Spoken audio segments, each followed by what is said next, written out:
All right. Um, okay.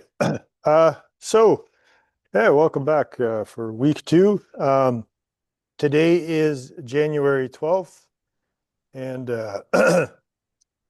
so this weekend, of course, on the calendar, tutorial 1 and tutorial 2 are due, but I'm going to push tutorial 2 back to, I'm going to push the deadline for tutorial 2 back a week. Now that means it's due on the same weekend as assignment 1. All right, so don't put yourself behind the 8 ball where you have to complete both of them in the same weekend, or maybe do, I don't know. You guys have to, basically I'm just going to give you more options to manage your time. So yeah, tutorial 1 this weekend, tutorial 2 next weekend, along with assignment 1. Tutorial 2 is technically due on the Saturday, however, right? And assignment 1 is due on the Sunday. So don't get those confused. And yeah, so we're basically 2 weeks away from the first test, which will be, it'll look a lot like assignment 1. And so whatever happens, you'll be writing the same test. If I get approval for COMAS, you'll be doing it on your computer. And you will be uploading, well, there'll be probably some multiple choice, but there'll be some programming. So you'll write a function, you'll upload it to Brightspace, where it asks you to. However, OpenStack, if you wish, right? So if we're using COMAS, that means I'm going to give you some code, right? So all of the functions basically that you're not required to write, I'll give them to you. They'll be hidden. They'll be in object files. So you won't be able to see the source code, but you can assume that they work as described. And then you're going to fill in a bunch of functions. And if you like, you can compile it and make sure that it runs, right? So that's the idea. You're still going to copy and paste the final answer into Brightspace, but you'll have the opportunity to actually run the code on your machine and make sure that it works and get feedback from like the compiler or from your IDE or whatever. So that's the idea. If I get approval for COMAS, that's what we're going to do. If I don't get approval for COMAS, we're going to write the same test, but on paper, right? So that if you're writing it on your computer, I expect the syntax to be precisely correct, right? So no missing braces or semicolons or anything. So be careful of that. If you're writing it, if we end up handwriting it, then of course I'm going to be very flexible about things like a missing semicolon. I don't know. I did sign up for it last week. I'm waiting to hear back from them. I need them to get back to me like by Wednesday, because if they don't get to me by Wednesday, I have to get this exam printed. So you should know by the end of the week what's happening. I guess it's not quite that tight. I could get it printed. I just don't like leaving these things to the last minute. So yeah, I'm not 100% sure what's going to happen, but in either case, you'll be writing the same test, right? The test won't be different. On the one hand, you'll be able to actually run the code, make sure that it works, use the IDE, but then I expect like perfection, or you have to handwrite it. And if you handwrite it, then it's like, well, we're going to be, as long as you have the ideas correct, you'll get the marks. Yes, the test must be in person. I'm not,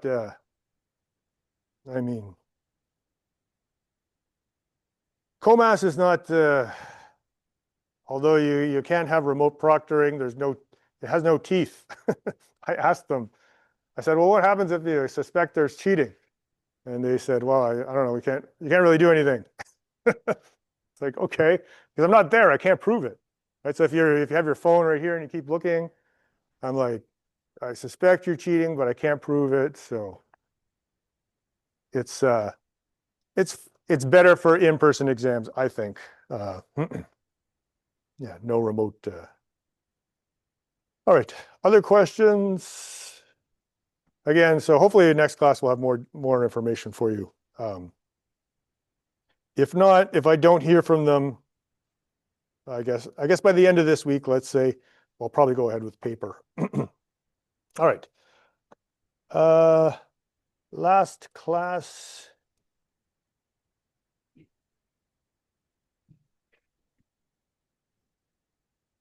Sorry, let me just refresh this, refresh these slides so that we don't have to look at the scribbles from the last class.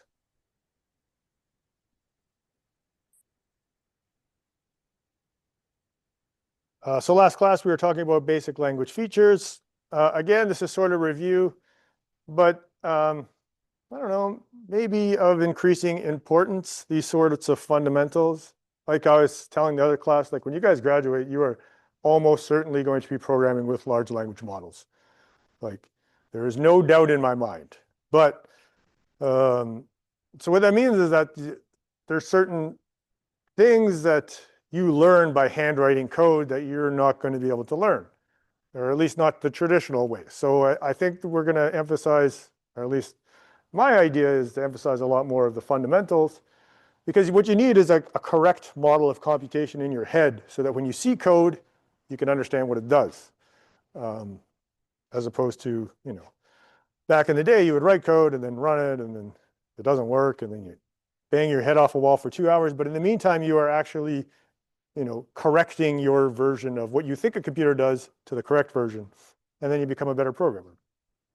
That is to say that maybe this section is not so useless after all, or maybe it's not unnecessary review, maybe it's perfectly necessary review. All right, so I believe we left off somewhere around here.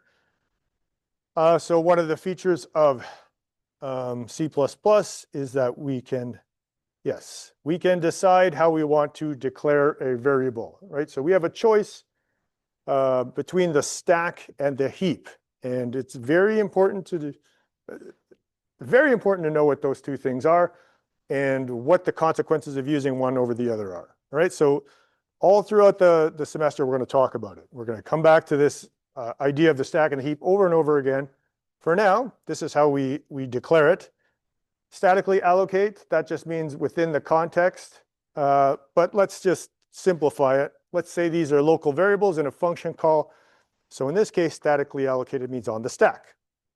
If it's on the stack, the nice thing is I don't have to delete it, right? When the stack frame is popped off, that gets deleted for me.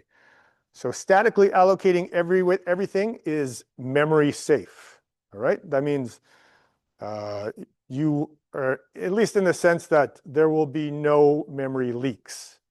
If you statically allocate everything, everything gets deleted for you. You don't have to call delete ever. You don't have to worry about memory leaks.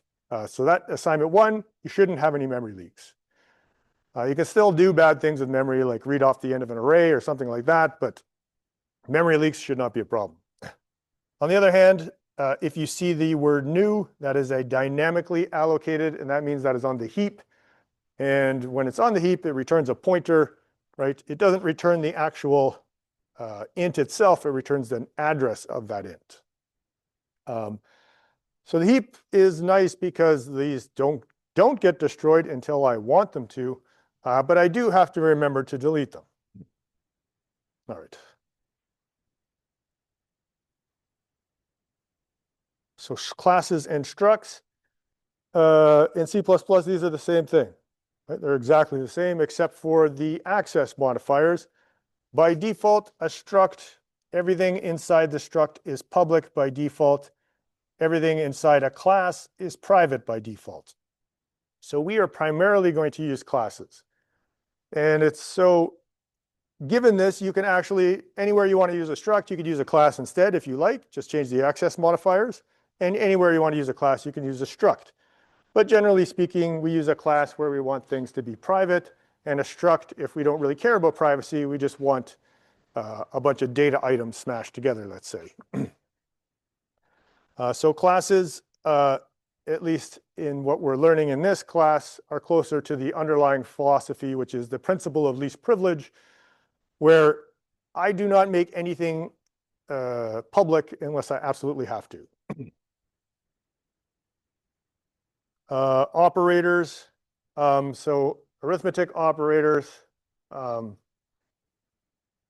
These are some of the ones that we'll see, right? So I think I'm mainly going to skip over this. There's nothing too interesting here. I mean, other than maybe the conditional operator, if you haven't seen that, it's like a substitute for if-else statement, but it's an expression, which means it returns a value, right?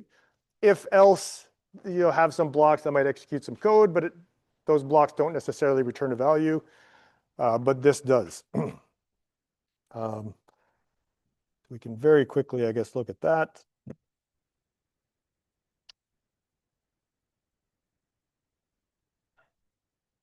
We are in the C section.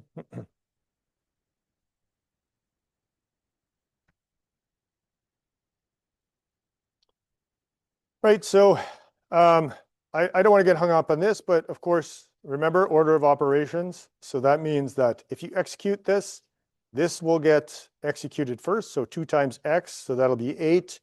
And then we'll have y plus 8, which is 4 plus 8 is 12, and minus 3 is 9, right? So order of operations, if you want a different order, you can always put brackets there. But do keep that in mind. But this conditional operator, it's a ternary operator, so it takes 3 arguments. This is a Boolean expression. It returns true or false. If it returns true, then this will return the string equal. If it returns false, it will return the string not equal.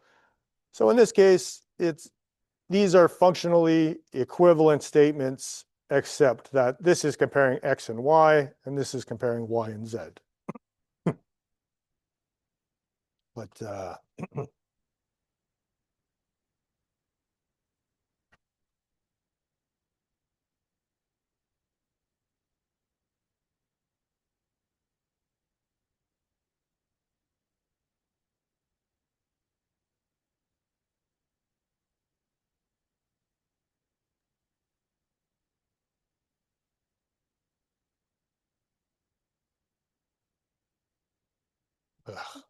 make clean. So yeah, permission denied because the last time I compiled it was actually probably on my Linux partition.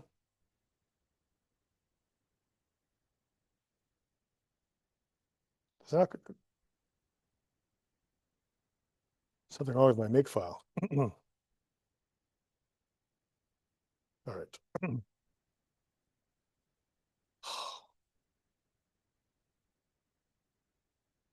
All right, so equal and not equal, right? So this one produced it equal because x and y are equal, and this one produced not equal because y and z are not equal. That's really, you should know how all of these work. I'm assuming you do, yeah?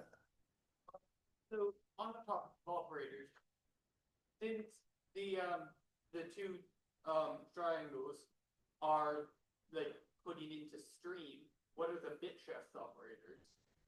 Same thing, but based on context, right? So, yes, there's a lot of stuff in C++ that is, there's a lot of operators that are reused in different contexts. So you got to be careful. And in fact, there's so many different contexts that sometimes you got to give the compiler a hint because it generally can't tell the difference. When we get the templates, we'll see an example of it. Yeah, so the question for people who didn't hear is that, isn't this a bit shift operator? And the answer is yes, if you are doing that to an int. But in this case, we're doing it to a cout object. So this is a different operator. It's a stream insertion operator, even though they look exactly the same. All right, so characteristics of operators. This will become important when we overload them. Yeah. So in this, you mean for the bit shift or for the stream insertion and extraction? Because stream insertion and extraction we're going to get to. Bit shift, good grief, I don't even remember how to properly do it. Is it something like this? That's probably it, right? So then what does that give me? Like a 1 and 4 zeros or something, or 3 zeros?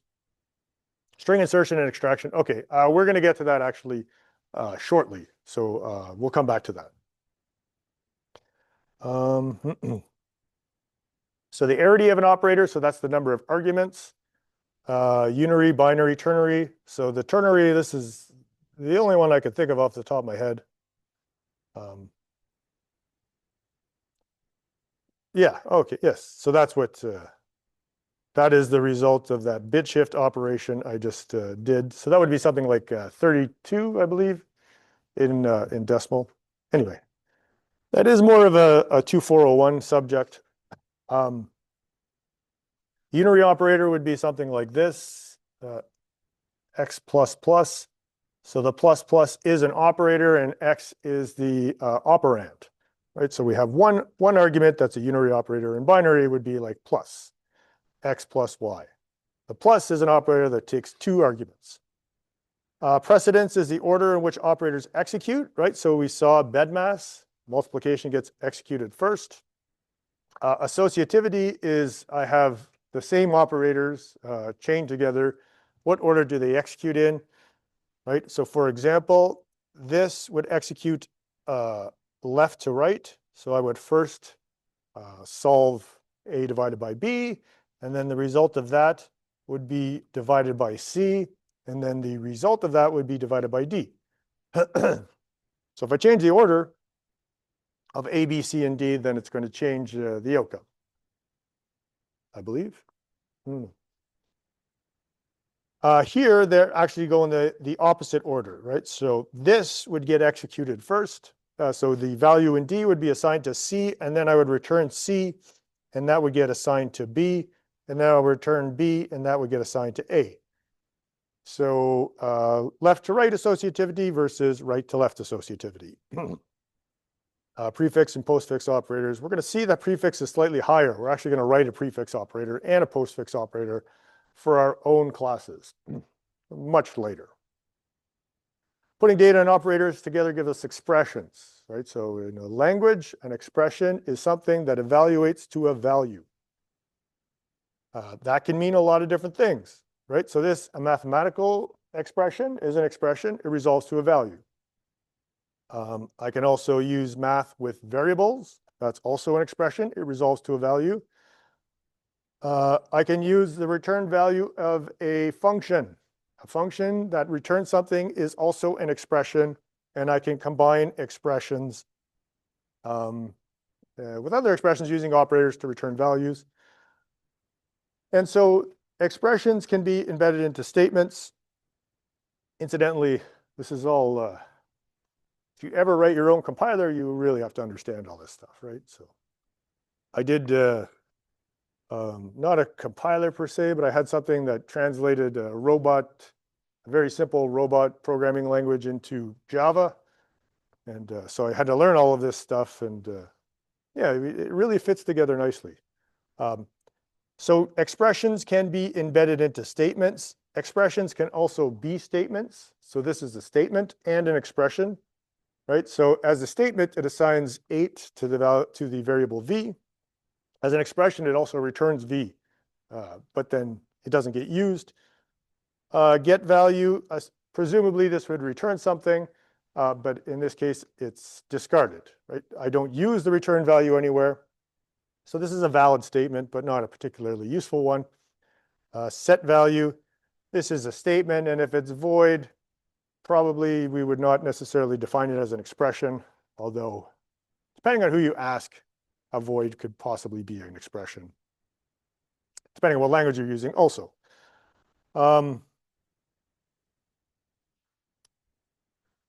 For this, again, I don't want to spend too much time, but right, this is valid C++ code. It's just a mathematical expression. It's sort of useless in this context because I return some value and then I throw it away. So I do a bunch of math for no particular good reason. But you can do this. This is valid. This will not give you a syntax error. But the other thing I can do with that is, well, since it returns a value, I can embed that into another expression. And here, that value is going to get printed out. Okay, so, or I could take this value and assign it to a new variable, d. As it turns out, if I take this entire thing, that is also an expression, right? It assigns that value to d and then returns d, and then D gets used in this 10 plus expression. And then that gets returned and printed out. So yeah, I don't want to spend, again, too much time on this, but any questions? All right.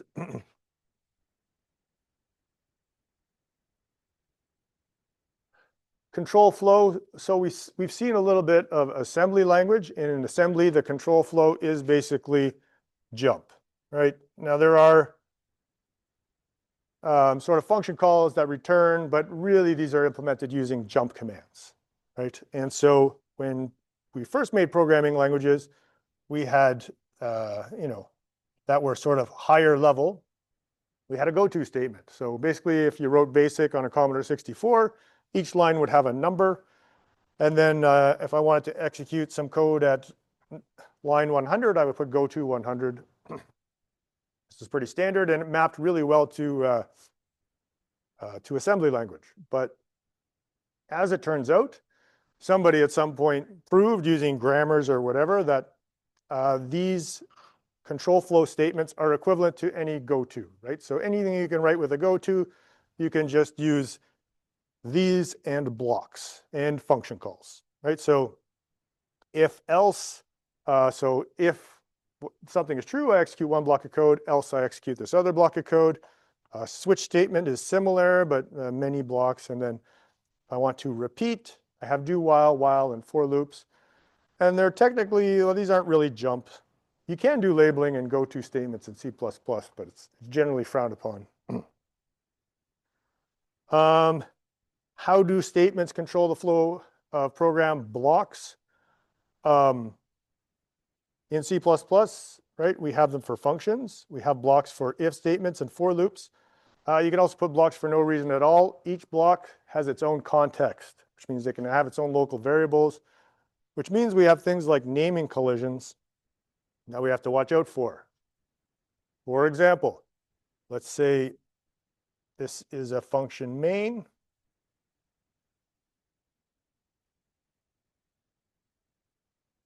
What gets printed out here at the end?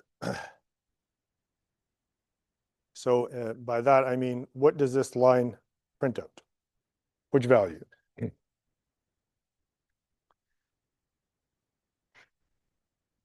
So what exactly is happening? Well, we declared a variable x, so x exists. We assigned it the value 8.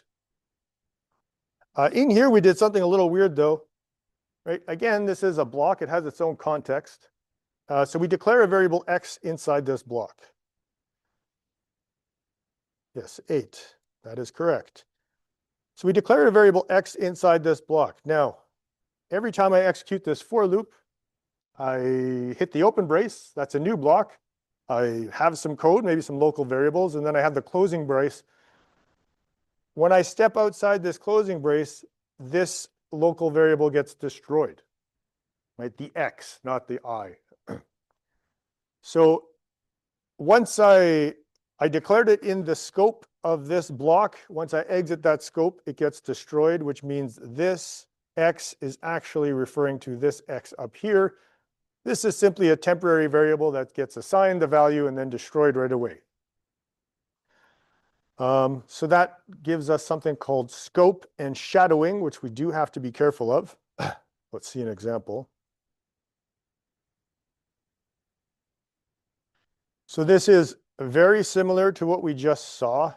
We are introducing a new concept here. So most of the variables we declare are inside some scope, right? So this is inside the main function. But here, this is outside of any block, right? So this is outside of the main function block. It's outside of any class or struct. It's at what's called file scope. And so this is a global variable. So everyone has access to this. And while global variables are frowned upon, there are ways to make global variables that are sort of only usable in this file, which happens quite a bit more often, right? So global variables maybe not worth learning about in the sense of pure global variables, but global variables that are accessible to everything in this file, you probably will see in C++. So they are worth learning. we have a while loop instead of a for loop, right? But same idea. We're going to loop 5 times. And then let's get rid of this. Or let's do first x and second x.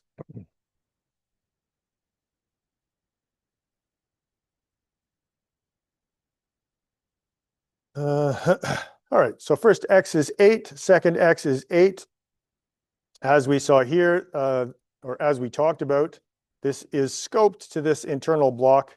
And so once we exit this while loop, this x no longer exists. We have 2 x's here competing though. Well, since this has been declared in the most local block, it hides that global variable x, right? So I can redeclare x inside a different scope. And then this x, every time I refer to x, it's referring to this x instead of this x. Okay, that's called shadowing. That's when I declare a variable in a new scope, but there's also an existing variable with the same name in a scope that contains that new scope. All right. So for example, if I did something like this, well now, although I'm in a new scope, this x will refer to, this is the, if I go down the scopes until I find a variable x, this is the variable that I find first. So that's the variable that I'll be using.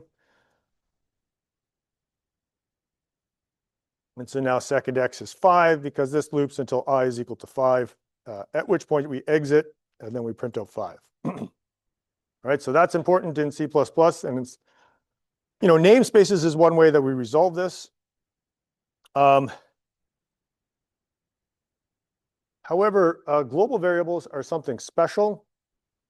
So while I said, in here, if I declare this variable x, well, what happens is that anytime I reference x, I mean this x. And in effect, inside that block, I cannot access this variable at all. But global variables are not like that. They're special. I can access them from anywhere by using the scope resolution operator. So the 2 colons. So anywhere I like, I can still access that global variable. All right, questions? Yeah. Like back out one layer of blocks, or all the way checking local? All the way to file scope. Yeah. So this is file scope. Incidentally, I mean, that raises a good question. What if we don't have this? I'm guessing it goes to the, here I'm guessing, but I think it would go to this one. So let's see. Error. Oh, okay. So this definitely only refers to global variables. Yeah, excellent question. So the question was, if I do this, does it just go to say the deepest declaration of x, or does it actually go all the way to file scope? And as we saw, if we do not have this declaration, then we get an error. So it definitely goes all the way to file scope. Other questions? Okay. Of course, we can also do this.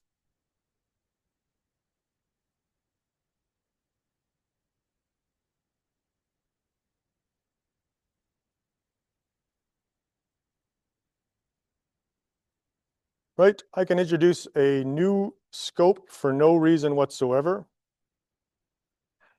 Oops. And so when I print out that x, I get 11. If I take away that scope,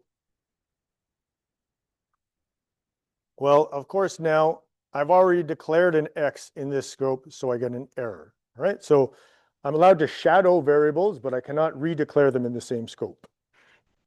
Make sense? Any questions? Okay.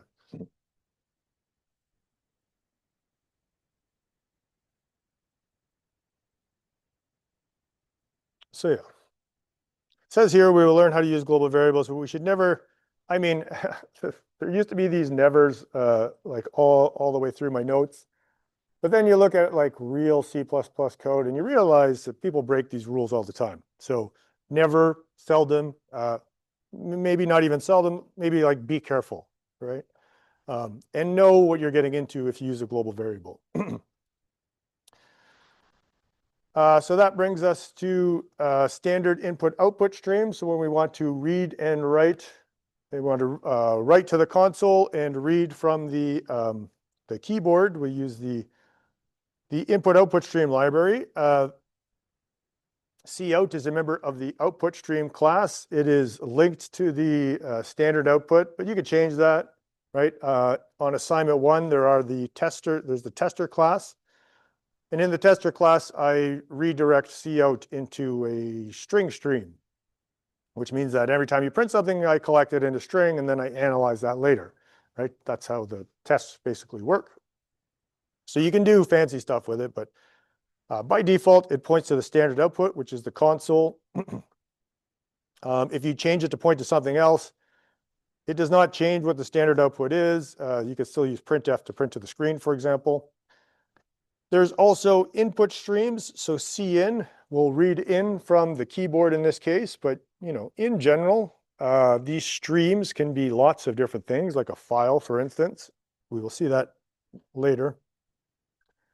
cerr by default goes to the console. We're not going to use it very much, but for example, when I run your code with a Python script, right, say your tutorials, you can collect cout and cerr separately if you like, right? So I can redirect cerr to one place and cout to another, and then all your error messages go to like one string, and all the stuff that you're outputting goes to a different string. But we're not really going to do that. We will, however, use basic input-output. So here I have two ints, x and y.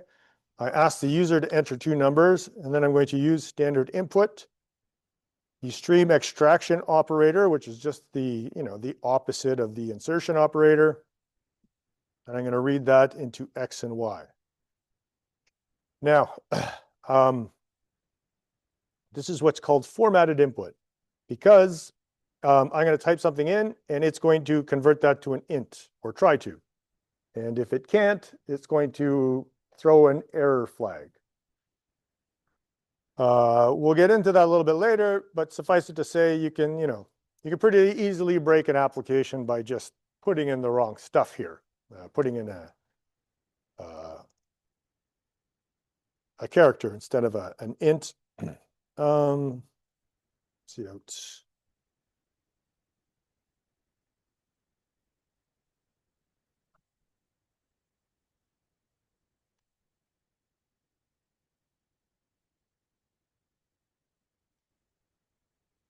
Okay.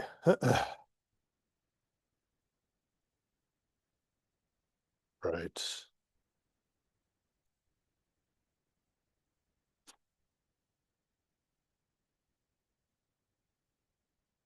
Enter two numbers, 2, enter, and then I could hit enter as many times as I like. It's still waiting there for another number.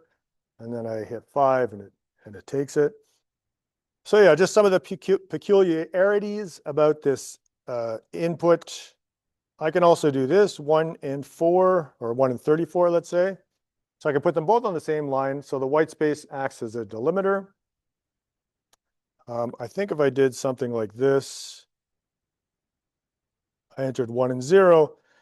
Effectively, this tripped it up, right? So it tried to read in, it read in the 1 just fine, but when it tried to read in 2, it came across this and said, oh, that's not a character, or sorry, that's not an int. And so it actually did, the cin object did flip an error bit. We'll get into that later, though. Do be careful with stuff like this, right? Because I can do, so it asked for 2 numbers, I entered 3, said you entered 4 and 5. So where's that 6? This is really, I mean, if you're trying to make sure like a user doesn't crash your program using this cin, it's harder than you think. Because this is actually, it read 4 and 5.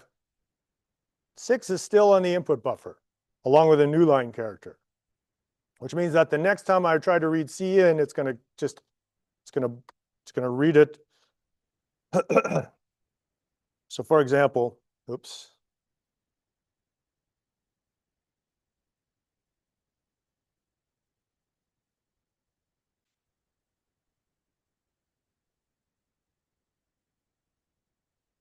Let's say I try to read an X again. So if I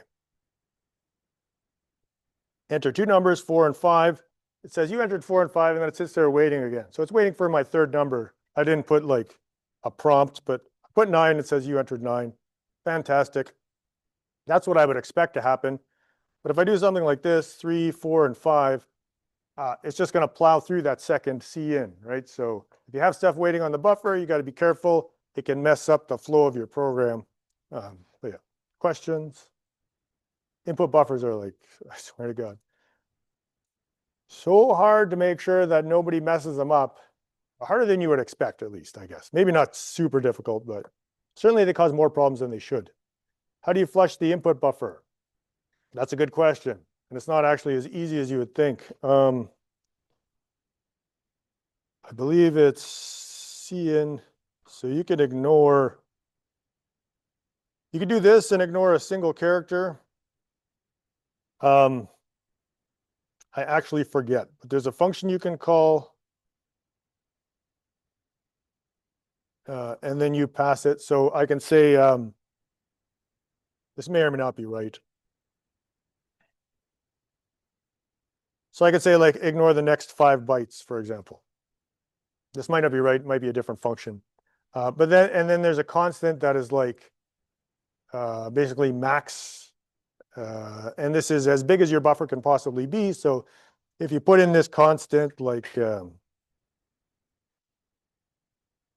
like max number or something like this, then it'll just completely flush the buffer, right? So it's a little bit trickier than you would think. There is no like, hey, just run everything off. You kind of have to use this this special digit. Actually, that would probably work, right? Because yeah, that would flush. That would get rid of everything. It's a good idea. Hey, look at that. Um,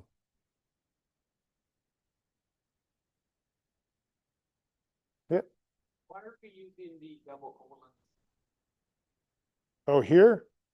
Yeah. So a lot of so how we said, right? So the you know what? Maybe I'm just dumb. That get char would actually work in all these circumstances.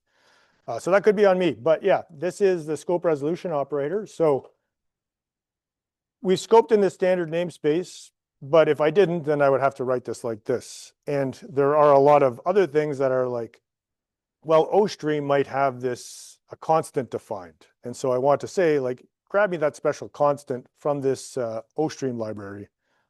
And this is how I would do it. Again, this is not, I think the ignore is correct, but this number, I forget how to define it. Yeah.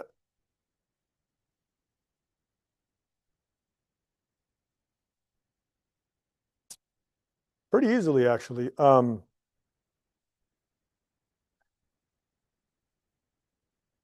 Yes, you can do that.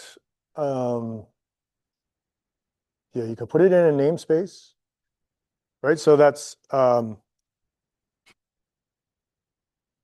I think this is a class name, not a namespace. So you can, if you put it in a namespace, that would be this. And so I would just like in some file somewhere,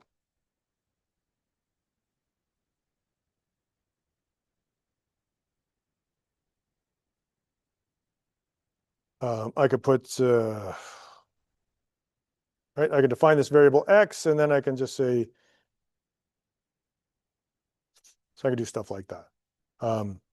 We're going to take namespaces a little bit later, but yeah, something like that. Or if it's in a class, you can declare static variables in a class, and they're sort of syntactically, they're very similar, and they behave the same too.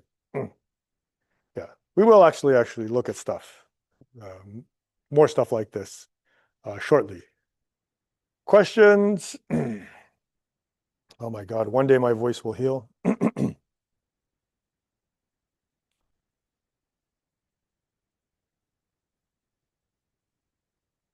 Okay, so yeah, we also have to check for the end of file character, I guess. All right, that's not too bad. This is fake. This is just a fake number. I can't remember what the actual thing is here, but there is some constant, I believe, defined in, I think it's defined in the O-stream class. Again, I could be getting this wrong. I think we're going to see it actually. So hold tight. We'll get there. But I just made it up. It's something that does something like that. Standard stream size max. Yeah, that looks correct. So numeric, yes. So there it is. That's the thing I was trying to say. If you take this and put it in here, that will completely flush your buffer. Oh, well, whatever. Hopefully you'll get it. All right. So you can Google that, or there is in the notes somewhere. It does that. Other questions? All right.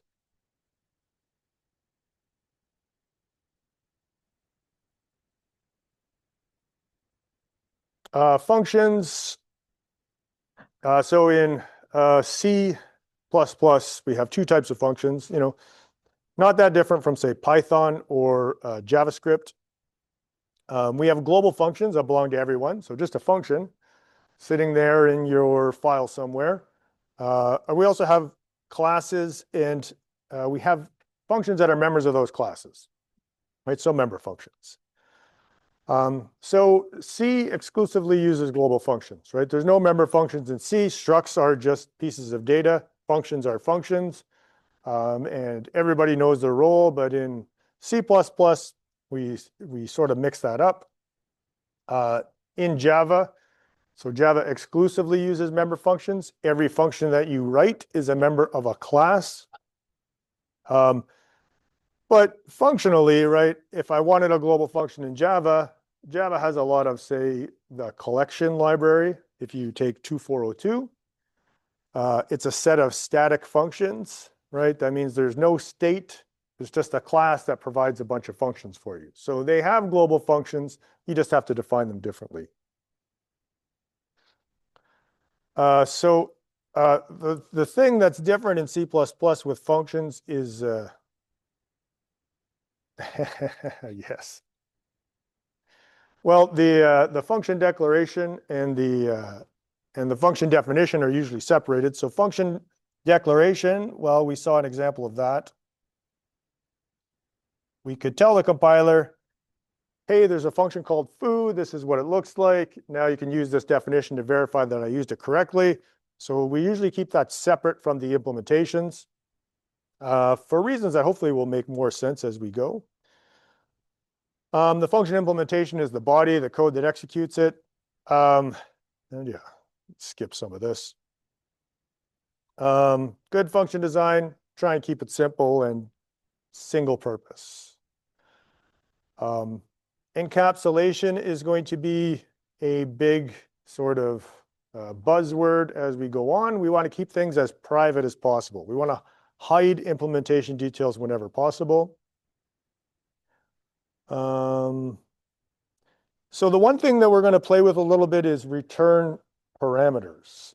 So return values in C++, they're fine. I mean, you use them, hopefully you know how to use them. So there's a bunch of things we can do with them. We can return a Boolean to indicate that some function call failed or succeeded. We can return a member of a class, right, with a getter. We can use it for cascading, we'll talk about later. Or I do some calculations and I return something, right? The thing that you want. But sometimes in C++, we also use output parameters instead of return values. So what an output parameter is that I pass in a parameter to you, you change the value of it, and then I get it back changed, right? So that's how sometimes some functions in C++ communicate is through these output parameters. We'll do both in this class. Return values are nice. They're elegant, of course, right? You can compose functions with other functions and write like one line of code that does a lot of stuff, and it's still pretty readable. Simple, intuitive to use. If I want to return multiple values, there are ways to do that. Generally speaking, it only returns one thing, but I could pack everything into a struct. Return values memory ownership is not always clear, and this is important in C++, right? So if you read, for instance, parts of the Qt library, which you guys should use in 3004, there are return values. So it gives me, say, like a point, and it's a pointer to a point. And a point is just somewhere on the screen, right? So I click the mouse, an event happens, it gives me a point. Now, do I delete that point or not? It's not really clear, right? Like, who made it? If I delete it, is this going to cause problems? So you have to read the documentation. It's not always clear what you should do with a piece of memory when you get it from a return value. An output parameter is more clear. So for instance, the Win32 library is like C, the C++ on Windows. So you can make like a game, let's say, using C++. So you put up a window, and a lot of the things to define, let's say, what the size of the window and maybe some other characteristics, well, instead of passing those in directly to a function, what I do is I make a struct that is like window parameters. And then I fill in the different window parameters. So I say window parameter width equals 500, window parameter height equals whatever. And then I call a function and I pass in the address of that struct. Right, this happens. So this is a very common way to do things in Win32. So that is an input, and then it can also be an output parameter, right? I can make a struct, I can pass it to you, you can fill in those values for me, and then I take it back. And that's much simpler than having a function with 100 different things. It's just one struct, I pass in the address, you fill it in, I get back a bunch of values.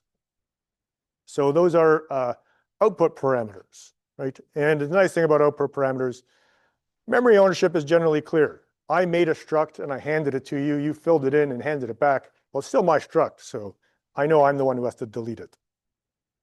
All right. So that brings us to pass by value and pass by reference, which maybe you are familiar with.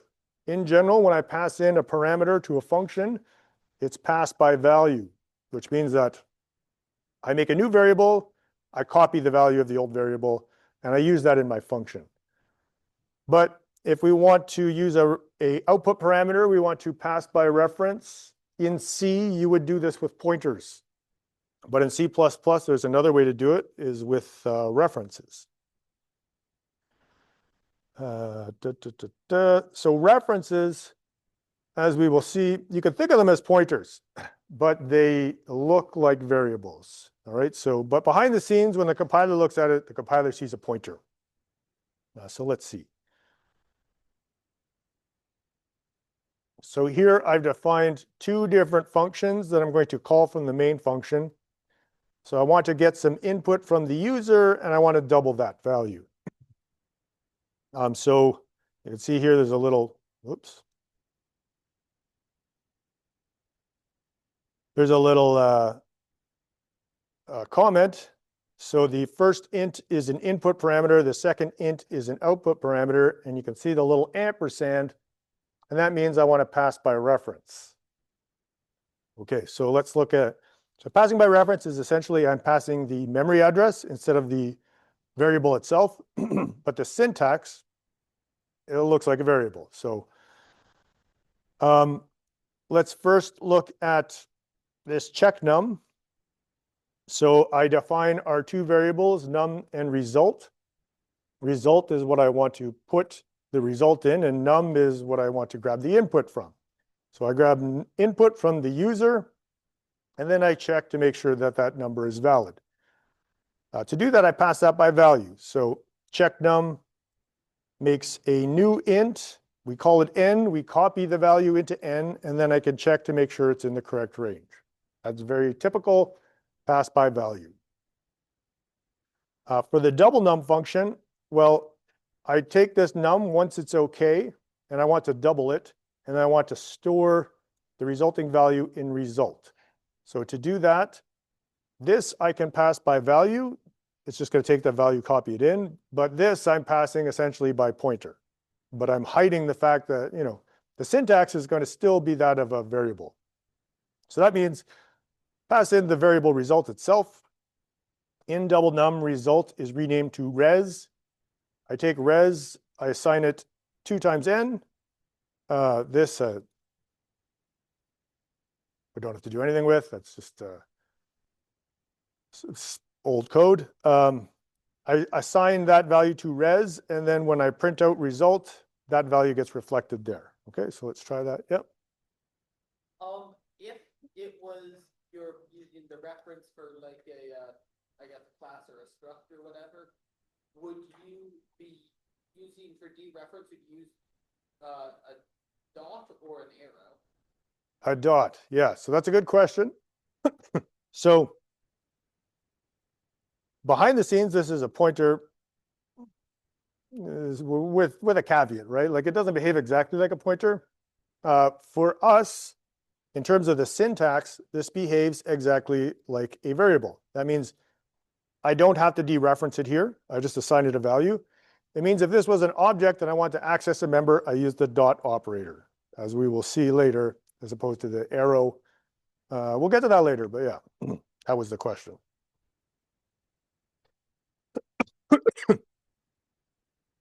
Yes. So the difference between C is that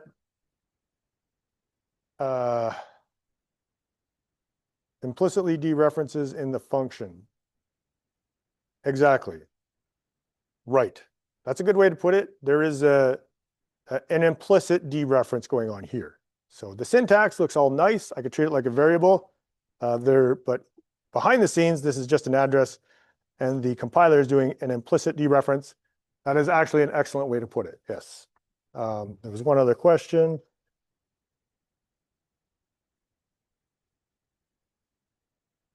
Not all parameters.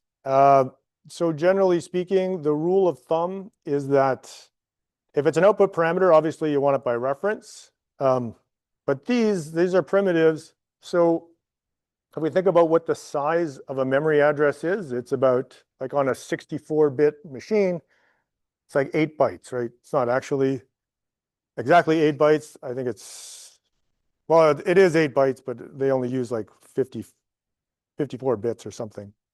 But so that means that, well, one of the reasons why I do it is if this is an object, it's a lot easier to pass 8 bytes than, let's say, 100 bytes, if my object is 100 bytes big, right?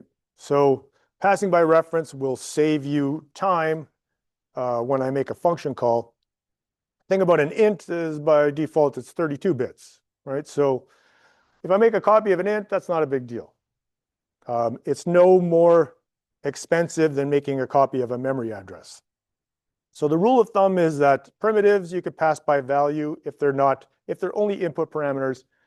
You could pass float, double, int, you can pass them by value, right? Because it's not that expensive.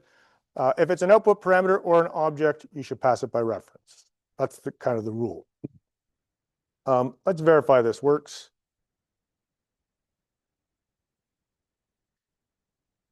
So if I enter 101, check num returns false, and so it asks me again. So I put 55, and now the result is 110. So yes, the change or this operation was reflected in my output here. Yeah, that's a pretty good rule of thumb. Yeah. That's what I do simply because if you pass by reference, then you have to pass by const reference. Unless, yeah, it gets complicated. That's the general rule of thumb. We'll see why hopefully later in the course. Right. Other questions? Okay.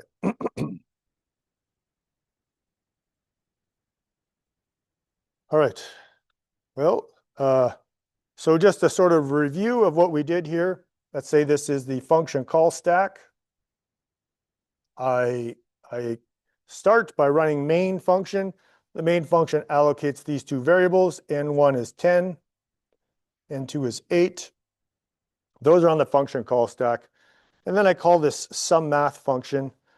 Now, sum math, the first variable is passed by reference, and the second variable is passed by value. So let's see here. Fill these back in again. So when I make the the num2, well, what happens is I allocate an entirely new int and I copy n2 into num2, right? So n2 is passed in, so this gets the value 8. For num1, although I don't have to pass in a memory address, but the compiler is going to do some magic behind the scenes. It's going to say, well, this is actually a pointer, and it's actually pointing to this variable here, right? So the address is 0, 0. And in some sense, it's an alias. It's just another name for this n1 variable. Now, when I do the math, num2 equals num2 minus 1. Well, that gets 7. But n2 does not change, right? So I pass that by value. So the change is not reflected. Here, I want to add num2 to num1. Well, num2 is 7. And num1 is actually n1, so it's 10. So we change this to 17. At which point we can return from this sum math function. This gets popped off the function call stack, and we're left with n2 is equal to 8 still. And n1, though, reflects the changes we made in the function we called. So yeah, that's, if you didn't understand before, hopefully that helps. Put questions. Okay. So yeah, essentially we can pass by memory location in 2 ways. Pointers you've seen in 2401, and we will, there will be times where we will do that here. But for the most part, we're going to use references. That seems to be sort of the convention in C++. The nice thing is the syntax looks a little bit nicer, right? I don't have to dereference and get all those funny symbols in my statements. But under the hood, it's basically the same thing. It's passed by memory location with an implicit dereference. The other thing about them is that we're going to use them primarily to pass arguments to functions. But you can just use them wherever you like. The trick is when I declare a reference, I have to assign it a variable. So if I look at what happens here, I declare this x. So in memory somewhere, there's this variable x that has the value 10. Down here, I declare a reference y, and I say it's equal to x. Well, I don't make a new variable. This is just y with a pointer to the same location. That's all it is. So it's just an alias for this. So both x and y refer to the exact same variable, which currently has a value of 10. And then once I do that, y is bound to x, and I cannot bind it to another variable, right? So references are for life. You have to initialize them as soon as you make one. Why you would ever do this, I'm not sure. Like primarily, we use them to pass in things to a function. But you can do this if you like. I can make a variable and then have different aliases for that variable. Okay, so for example, I make 2 ints here, n1 and n2, and then I make a reference r2 that points to n2. And I'm going to I assign n1 and n2 values, and we'll see that r2 actually has its value changed to be the same as n2 because it's the same thing.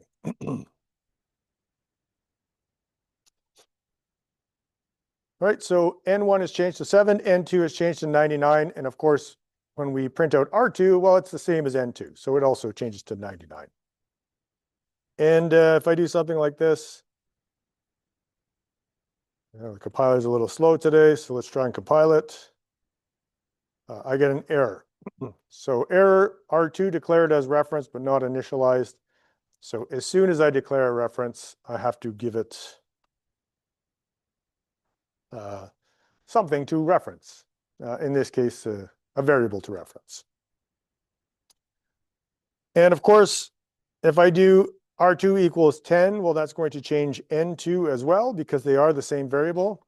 And if I do R2 equals N1, well, this just copies the value of N1 into this variable. It doesn't actually change this reference.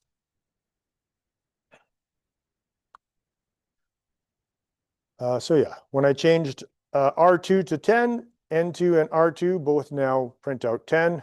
When I changed R2 to equal N1, well, N1 was equal to 7, so it just simply copied that value in. Now everything's equal to 7. Still only ever two variables there, though. There's only two integers. There's just three ways to reference them. All right, questions? All right.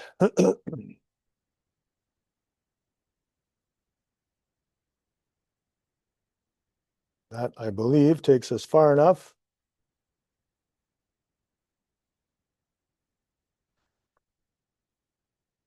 We can do our first woo clap. So a little bit late, but here we go. So just sign up. So please do not sign up anonymously. If you can use the single sign-on from Carlton, that's ideal. Otherwise, please put your first and last name so that I can give you your credit.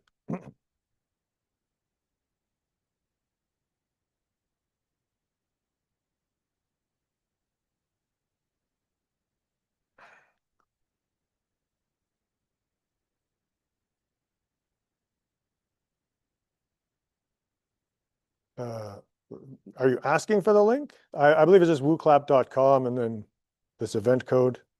I'm actually not sure. I haven't tried it from this. I have not tried it from the student perspective. Maybe if you have a question, somebody else can answer it though. All right.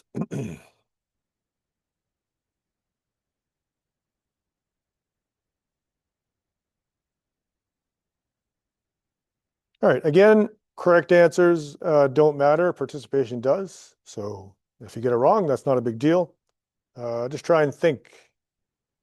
Oh, still a lot of people signing up, huh?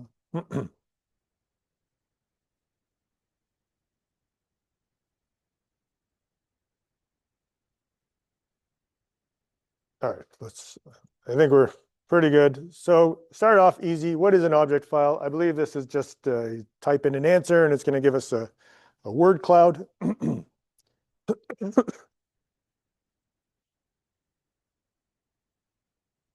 Oh, you guys are good. Oh yeah, I guess let's just watch it.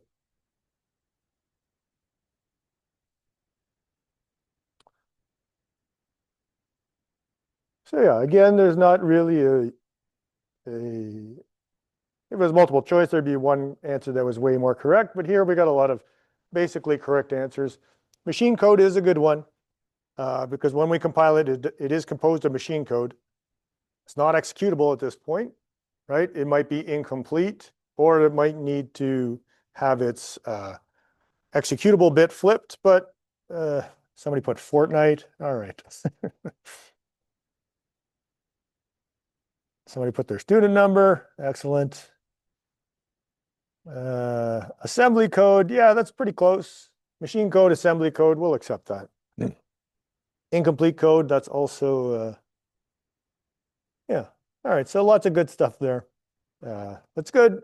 Again, the main idea is that you think about it, not that you necessarily get it 100% correct. What is linking? Okay, so now there is, I guess, sort of one answer that should stand out.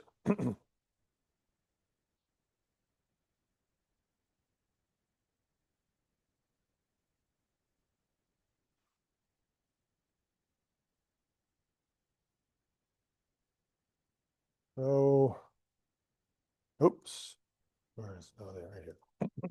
Oh yeah, so I'm not fooling barely anybody, but assembling already compiled object files into an executable, that is technically linking, right? So we're filling in basically function calls, probably some other stuff too that I'm not thinking of, but mainly function calls. Compiling source into an executable. Yeah, I mean, depending on what you mean by source file, right? Maybe you meant object file. Again, it's good. You're thinking. Compiling a source file into an object file. Technically, that's not linking, but that is a step just before linking. Yeah, if as long as it's your name, right? Like if when I download your name from Brightspace, it matches or is close, right? If it's close, I'll figure it out. But yeah, as long as your first and last name are there, and if it's spelled right, that'll make my job a lot easier. A lot of people spell their names wrong. I do it too, so it's not. Running an executable, no, but. All right, so match the area of memory to its correct description, or rather, what sort of things would be stored there?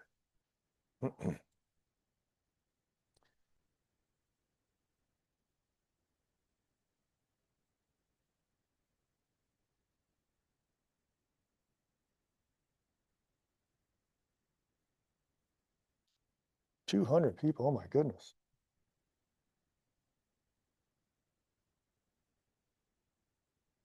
There's got a lot of people here.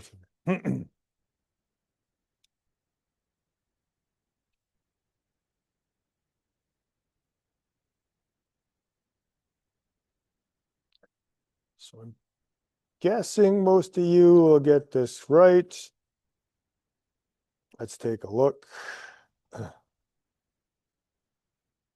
So yeah, code segment, users compiled code, that is correct. Can't get authenticated, that's okay. Just use your name then. It should be fine. I match it up to, I download everybody's name. So when you're authenticated, all it is your name anyway. So in either case, if your name is correct, I'll be able to find it.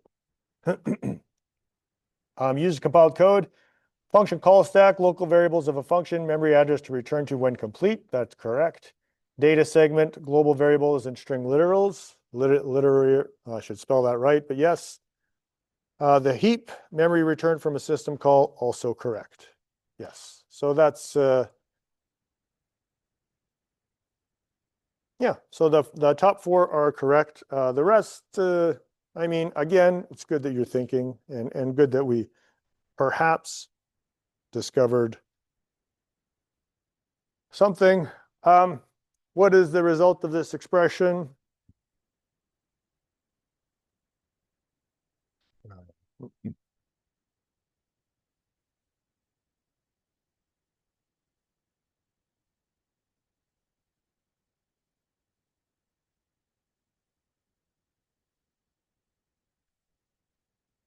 Minus 14, how do you get that? Somebody in the last class did minus 14 too. How do you get the minus 14? So the correct answer is 5, but 2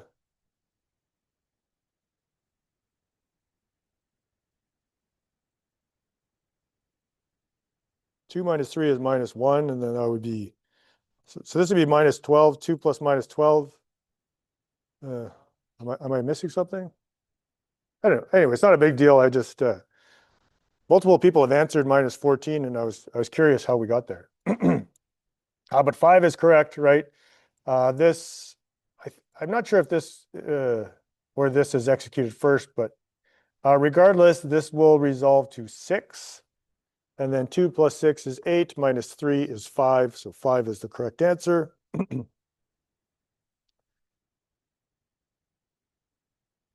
What is the value of the first x? So this line here, what is this output? So this is similar to the, maybe almost exactly the same as the example we just looked at.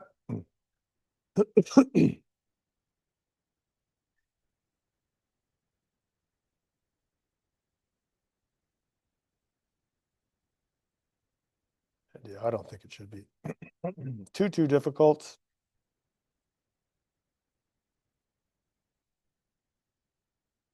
Lots of 8s. And so, yeah, well, 10 gets shadowed by this. This x gets shadowed by this x here. So if I just say x and I don't put any scope resolution operator there, then it's going to look at the closest x, going back through the contexts, which would be this one. So that would be 8. Oh, is that right? I'm not sure. Maybe somebody in the chat can help you.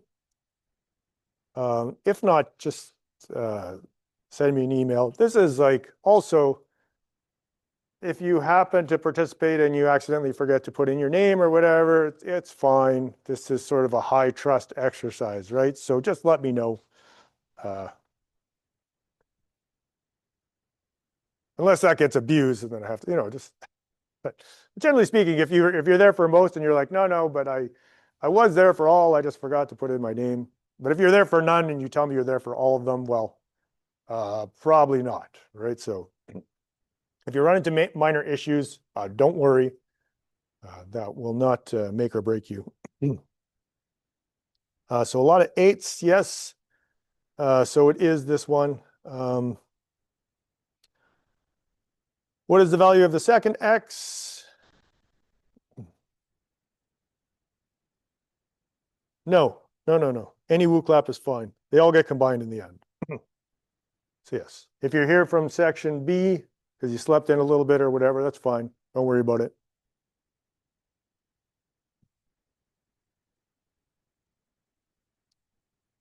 So second x, again, I don't think this shouldn't be too difficult. Lots of 8s. Because yeah, here we declare a new variable x every loop, and it gets destroyed at the end of each iteration. So when we exit the while loop, it's destroyed, and this still refers to this. And then, of course, the next one is going to be what is the last x. And again, probably not fooling anybody, but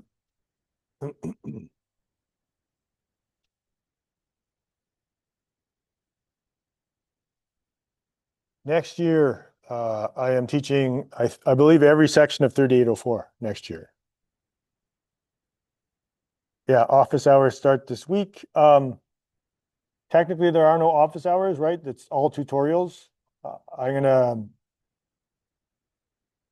You probably have access to them on Carleton Central, but I'm going to post a schedule of when the tutorials are, and my office hours, I believe I'm thinking of making them on Thursday, maybe in the morning. Yeah, no, it's just answer, any answer at all will get you a mark for any of the woo claps. I just want you to think and participate, and if you get the wrong answer, not a big deal, right? Just as long as you have some answer. So yeah, 10. In this case, we are using the special scope resolution operator, which means that go to file scope and find the X that's defined there.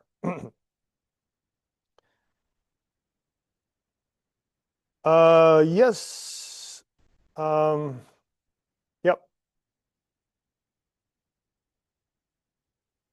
I'll do that. I'll figure out the best way to do that. Okay, so that's it. Good. Any questions on any of those? All right, so 5 minutes left. I'm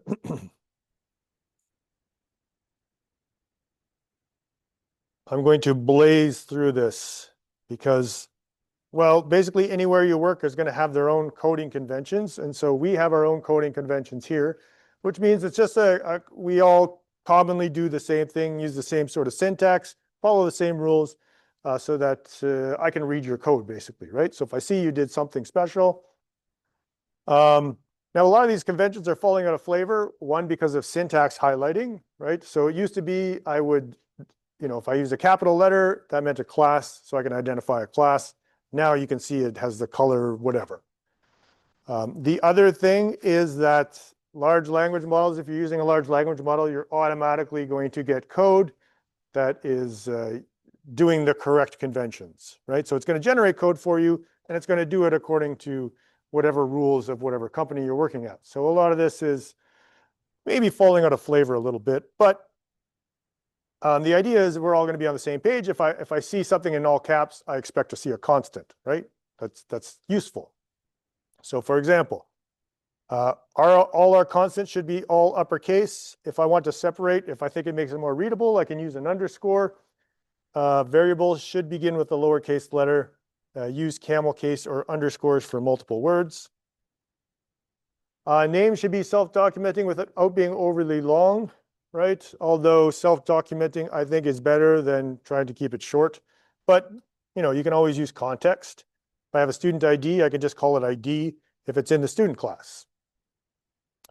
For looping, you commonly use lowercase I, JK, or L if I have to nest some loops. Data types or classes begin with uppercase, right? So when we do it, that's how we're going to do it. Camel case or underscores. Of course, if you look at a standard template library, string is a class. It starts with a lowercase. So C++ doesn't even follow this rule, but that's going to be our rule. Functions should begin with lowercase letters. And again, camel case or underscores for compound names. Aim for short and descriptive, but descriptive comes first, right? I want to understand what you're coding.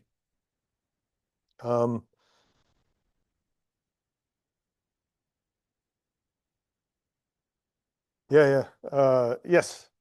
Again, yeah, that's the other thing, right? So in terms of, again, indent. So if I have a block, it should be indented, right? It's enforced in Python, but it's like encouraged in other language because it makes it more readable. But yeah, if you have an IDE, you can just say like select all, please format this for me, and it does it. Blocks, of course, when I have nested blocks, like a block within another block, I should indent further, and all blocks at the same nesting level should have the same indentation. But again, that's auto formatting is your friend. I use it all the time. I find my tab doesn't work consistently for some reason, right? For whatever reason, I don't know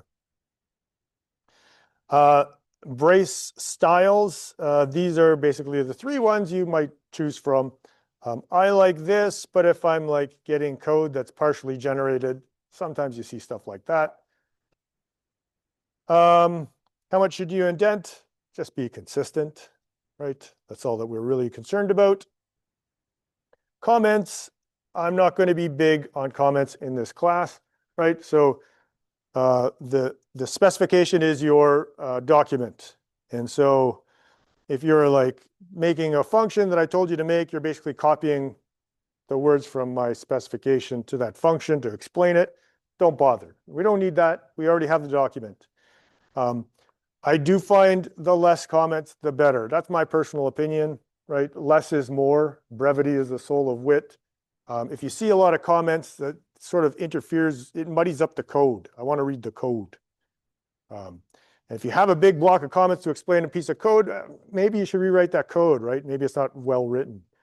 So write code, for me, code should be self-documenting. That's the ultimate. If I can read your code and understand what it does, that's perfect. If you have to add comments, go for it.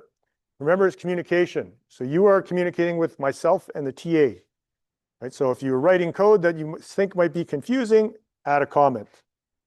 And if you think you might be confused by the code, if you come back to it later, add a comment. Otherwise, I'm not doing, it's also hard to get TAs to mark comments consistently. Some people really get into it and other people don't care at all. So I don't really mark comments. Just try and make it so people can read it. That's all. Yes, I find too many comments with code. I just want to read the code. I just want to see what it does. A little comment is very helpful, but a lot is bad, I find. This is the style. If I need more than a couple lines, I will do this. If I only need a couple lines, I do that. Here's a bunch of rules. Again, I become less strict the more I program, the more I see people breaking the rules and kind of doing it with, and I kind of agree with it, right? It's like, hey, it works. But these are sort of, don't pass objects by value, always by reference. You have to have a good reason to pass by value. Basic error checking and data sanitation, right? If you have a date class and I say set the month to 13, you should not allow that. You should set it to 12 maybe, or something sensible, or like throw an error. This is my own personal one. From experience, I find that keeping things simple is the best. Like that's it. Like don't fancy design patterns are just going to mess you up. I mean, at some point they're just hard to debug. Whereas if a getter solves your problem, then just use a getter. Like that's perfect. You can't ask for more. Okay, so that's it for today. I'll see you guys next class, and do work on tutorial 1.